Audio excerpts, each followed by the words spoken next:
আপনাদেরকে একটা শুভ সংবাদ দেওয়ার জন্যে আপনারা এর মধ্যেই কাগজ হয়তো পেয়েছেন যে এইবারে আমাদের 1 জানুয়ারিতে মজুদ গত 5 বছরের সাথে একটা তুলনামূলক চিত্র আমাদের দিয়েছি যে মজুদ ছিল 20,27,420 টন। এর আগের 5 বছরের একটা তুলনামূলক চিত্র আপনাদের দিয়েছি। আপনারা যারা কাগজ চাইবেন কাগজ দেওয়া আছে যে কখনোই এই পরিমাণ ছিল না।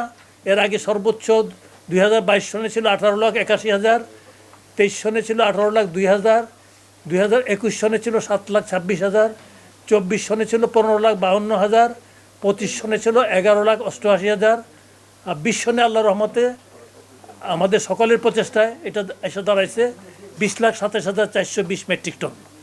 আমরা আশা করছি এর পাশাপাশি আরেকটা আরেকটা ব্যাপারে আপনাদের কৌতূহল থাকবে যে আমরা যে খাদ্য সংগ্রহ অভিযান চালাই, এমন সংগ্রহ অভিযান চলমান আছে। আপনারা জানেন তার জন্য একটা টার্গেটটা সম্পর্কে আপনার ধারণা আছে যে টার্গেটটা ফিক্স করা হয়েছে ফুড সেফটি মনিটরিং কমিটির মিটিংয়ে। যে টার্গেট দেওয়া হয়েছিল যে মিনিমাম টার্গেটটা থাকে মিনিমাম টার্গেট দেওয়া হয়েছিল যে আমাদের ধান সংগ্রহ করতে হবে 50,000 মেট্রিক টন, সিদ্ধ চাল সংগ্রহ করতে হবে 6 লাখ মেট্রিক টন, আতপ চাল সংগ্রহ করতে হবে 57,000 মেট্রিক টন।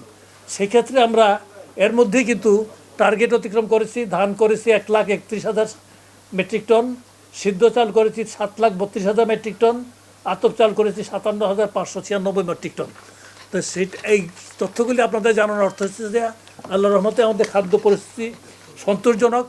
পরবর্তীতে যদি আপনারা জানেন কৃষি অত্যন্ত প্রকৃতি নির্ভর একটা জিনিস, এবং বিশেষ করে আমাদের মতো দেশে, এবং এটা অত্যন্ত সংবেদনশীল জিনিস।